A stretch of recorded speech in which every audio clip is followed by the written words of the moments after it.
Hello Nicky fan, I'm pretty ill if you cannot tell from my voice, so I'll be brief, but this is a good week of releases, beginning with Sundown, a roguelite farming sim that is a spin-off of Sunhaven, a pretty underrated farming sim all things considered. So it looks like a nice little spin-off that is not yet another Vampire Survivors clone.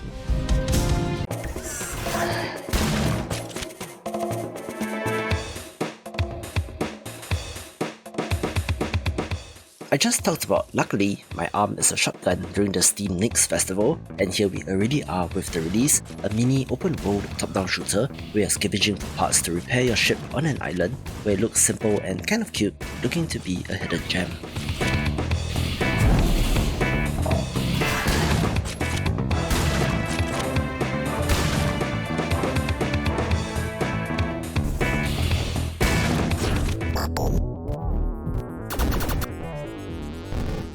Full disclosure, Planet Cube Edge did sponsor a video on this channel a little while ago, but I'm pretty selective with who I work with, but this action platformer should be on your radar.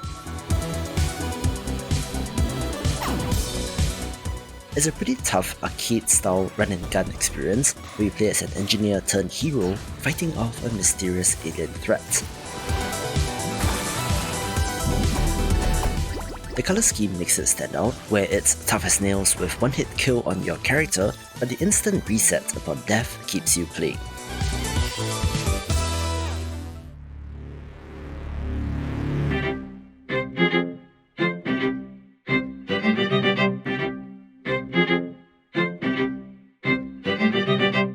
I'm not quite sure what to make of Your Turn to Die death game by majority, but this is an RPG Maker horror adventure game that looks kind of awesome, being similar to titles like Danganronpa in that a death game is afoot under mysterious circumstances.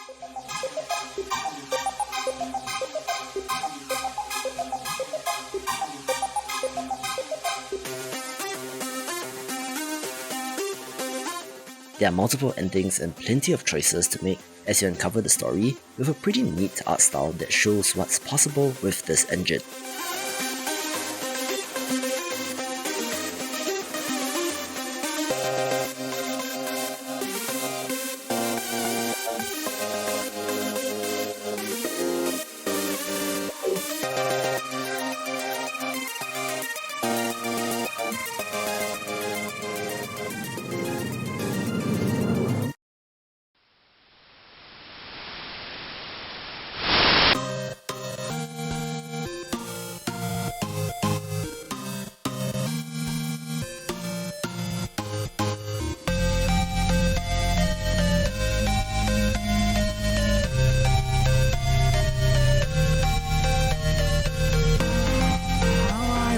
I could let you slumber beneath the soil for another season, but life has need of you, so you must wake up.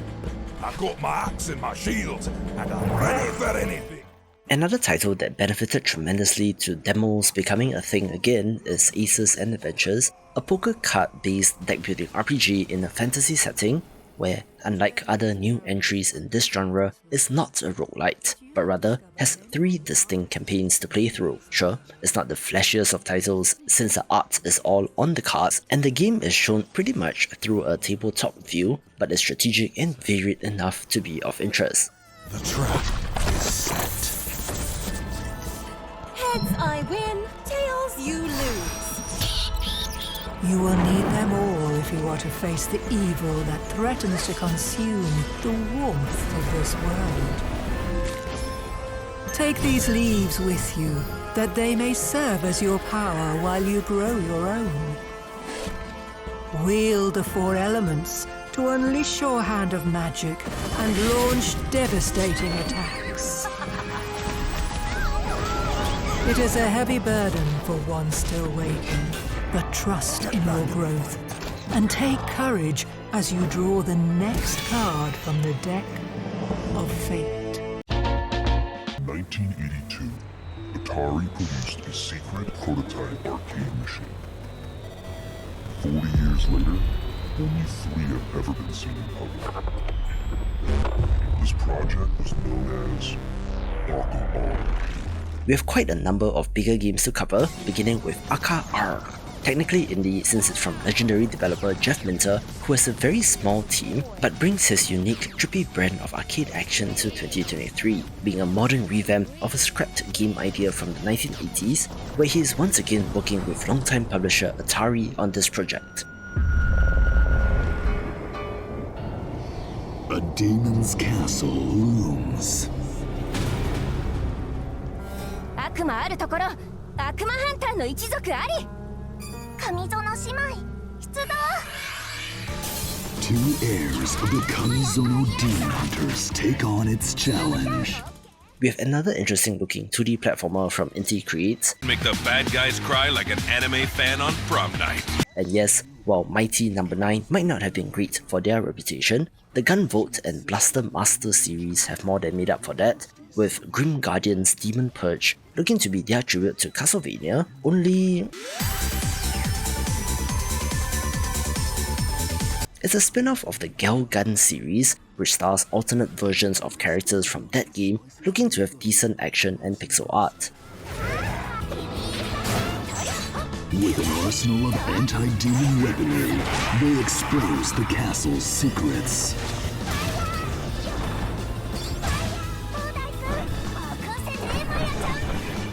Their bond will eradicate even the strongest demons.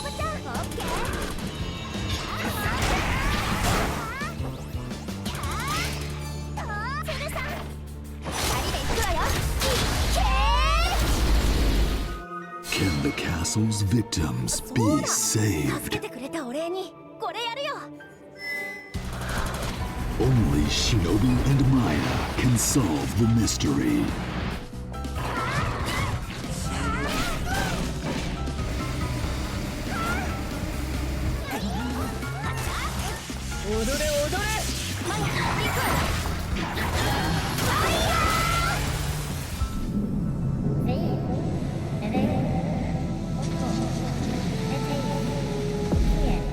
We do also have the somewhat surprise release of Kerbal Space Program 2, the long-in-development sequel to the spaceship simulator from 2015, where due to business shenanigans, I'm not entirely comfortable promoting it. Read up on Wikipedia for more information, but it's a curiosity since I do wonder what has changed from the first game.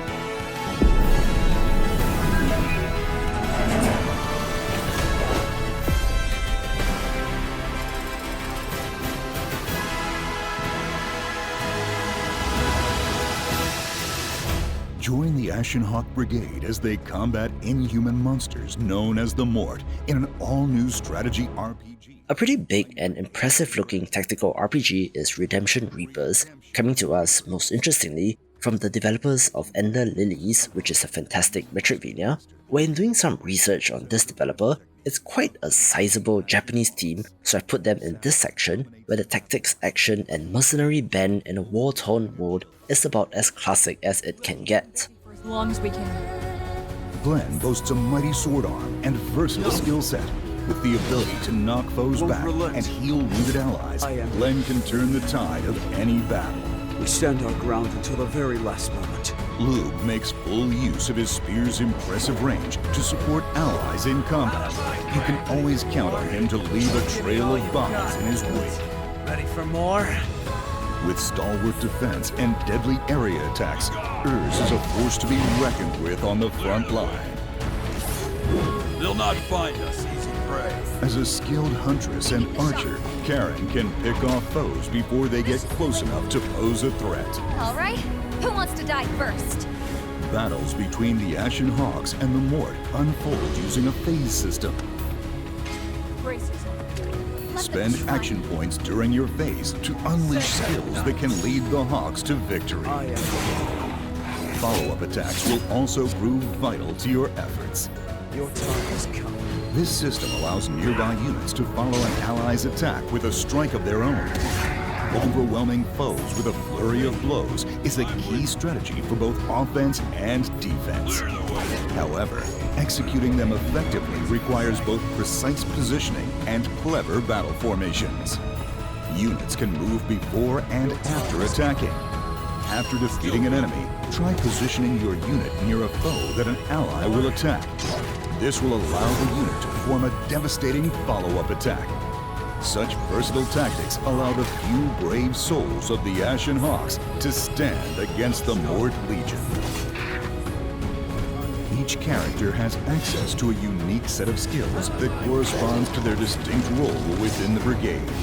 For example, Sarah's Butterfly Sting lets her strike a foe without fear of a counterattack, while Luke's Martyr skill allows him to defend an adjacent ally, reducing the damage they take. In addition to their skills, each unit also has access to a unique special attack. Such specials are more than just deadly strikes. Many confer buffs on the entire brigade, letting them fight with even more ferocity. Keep it up. Head to the loadout screen to use experience and skill points you've earned in battle. This will let you enhance the Ashen Hawks' fighting capabilities. Will you play to their strengths, shore up their weaknesses, unlock new possibilities? There are a wide range of accessories to choose from, each of which can enhance the wearer's ability. Use them wisely, for they may well save the day when all hope seems lost.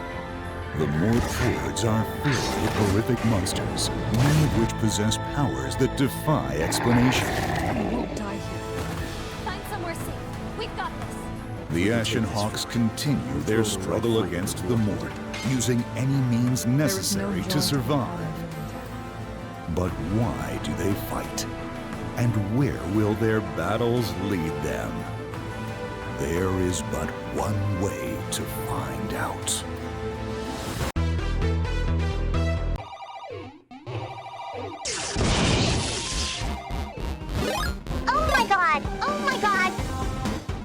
Smaller games begin with Arcade Party, a multiplayer party game that appears to have a nice variety of games looking fun with friends.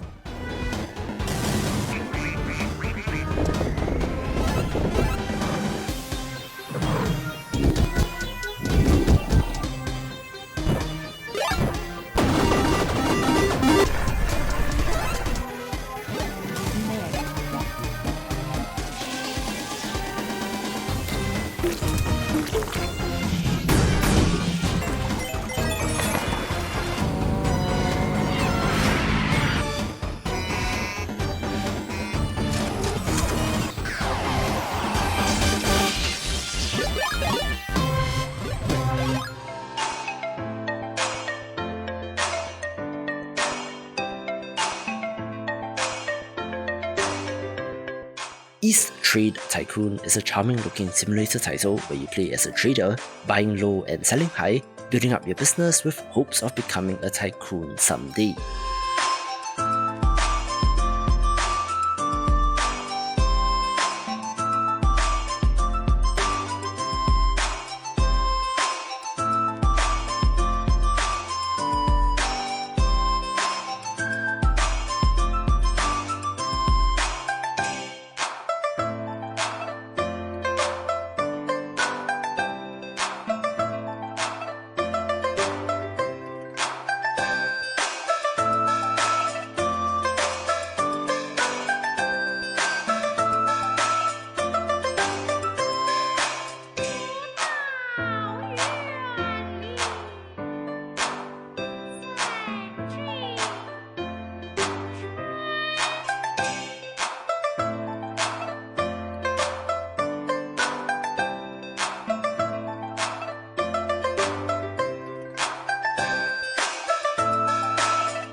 Arise, warrior.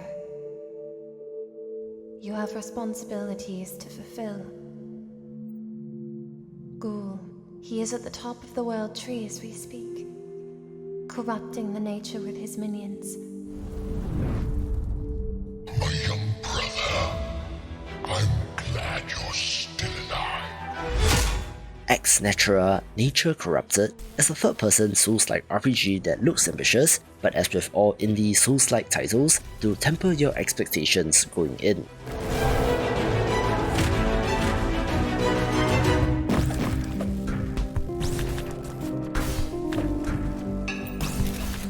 Gatedelvers looks like a charming action roguelite with a neat, almost cel-shaded art style, where the idea of entering different gates to different worlds should provide plenty of variety.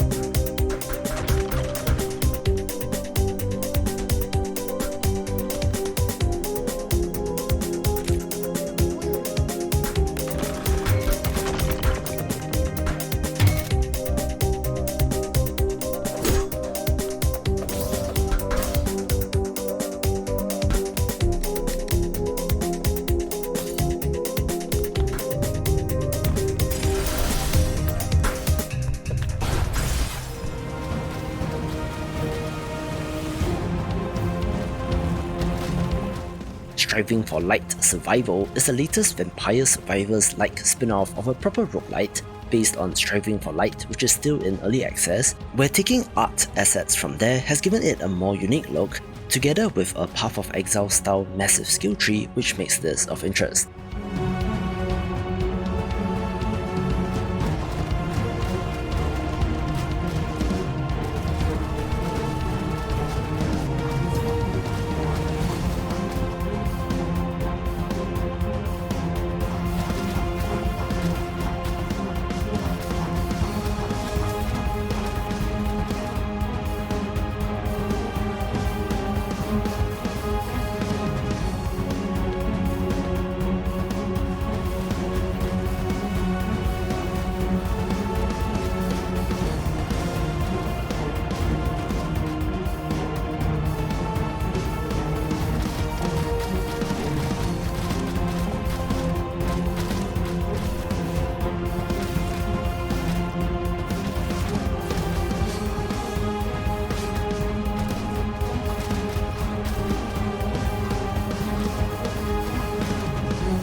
Hey, if you made it this far, subscribe to my weekly newsletter to keep on top of all things indie games, link in the description below.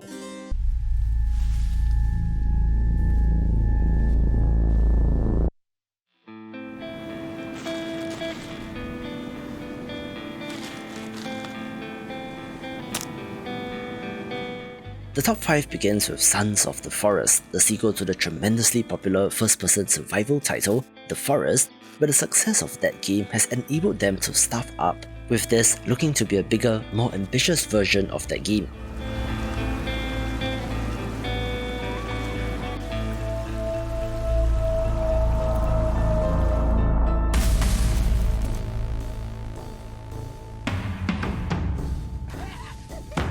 This time, you have the task of searching for a missing billionaire on a remote island, only to once again stumble upon cannibals, so you get to work once again scavenging, crafting and fighting your way through.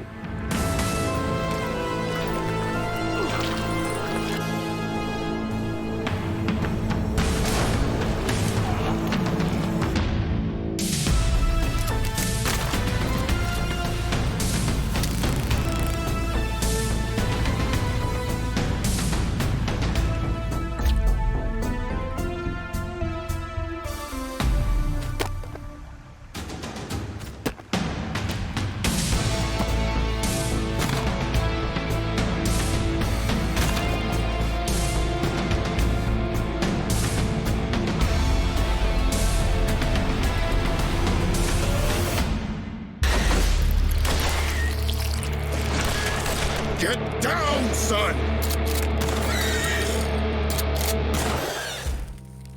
Seems the cold might have gotten the best of me. What do you think makes a good leader? Willpower? Control? Understanding?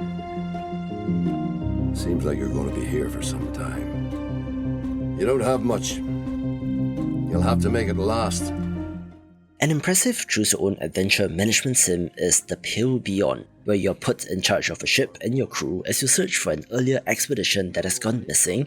We have to make heart-wrenching and difficult choices. Interestingly, it is headed up by YouTuber Belloa, best known for his World of Warcraft videos, where it's quite an interesting change and looks kind of awesome, even having the support of publisher Fellow Traveller who specialises in narrative games.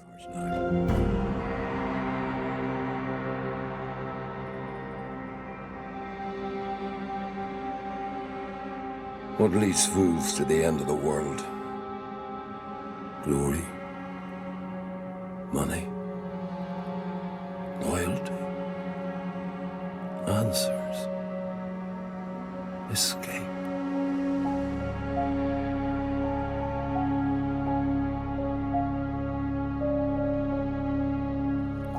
The ice bonds people.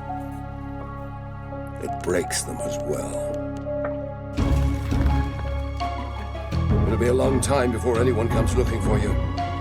Think you can last? It's merciless out there. Injury, illness, death. You need to lead that lot to solid ground before the ice swallows them whole.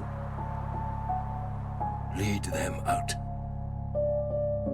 Lead them home.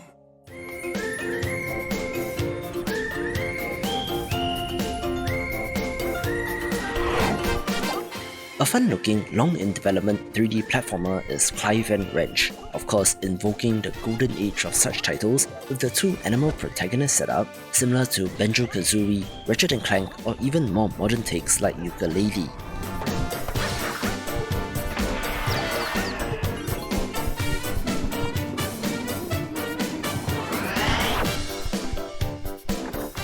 The gimmick here is that it's a trip through time, visiting various historical locations in the process, which looks varied and fun, but we don't get that many 3D platformers these days, so it is definitely of interest.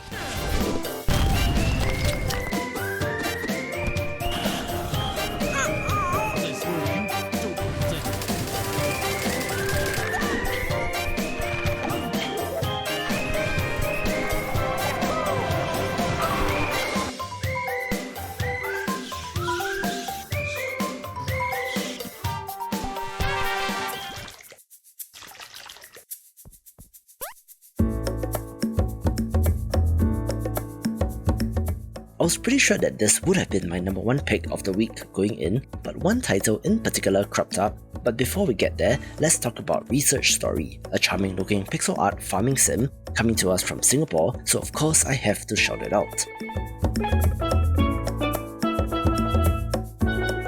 While there is a farming and animal taming aspect as per genre norms, the core idea here is that you are researching and cataloguing various creatures and plants, so it's a different take on this genre which I'm all about.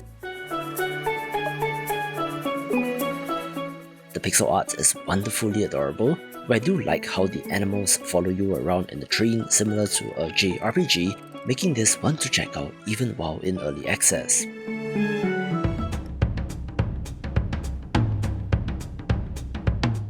Alright, so this is one of the weirder trailers where I always advise developers to show at least some gameplay, but yet there's none here, so why am I showcasing this title? Well, it comes to us from Korean developer Project Moon, who made the cult classic Lobotomy Corporation and Library of Ruina, so of course their follow-up, Limbus Company, is of interest, an RPG title with both real-time and turn-based elements, where I want to give a special mention to Patreon indie game ultra fan Sean H. We can learn more about Library of Ruina in this video.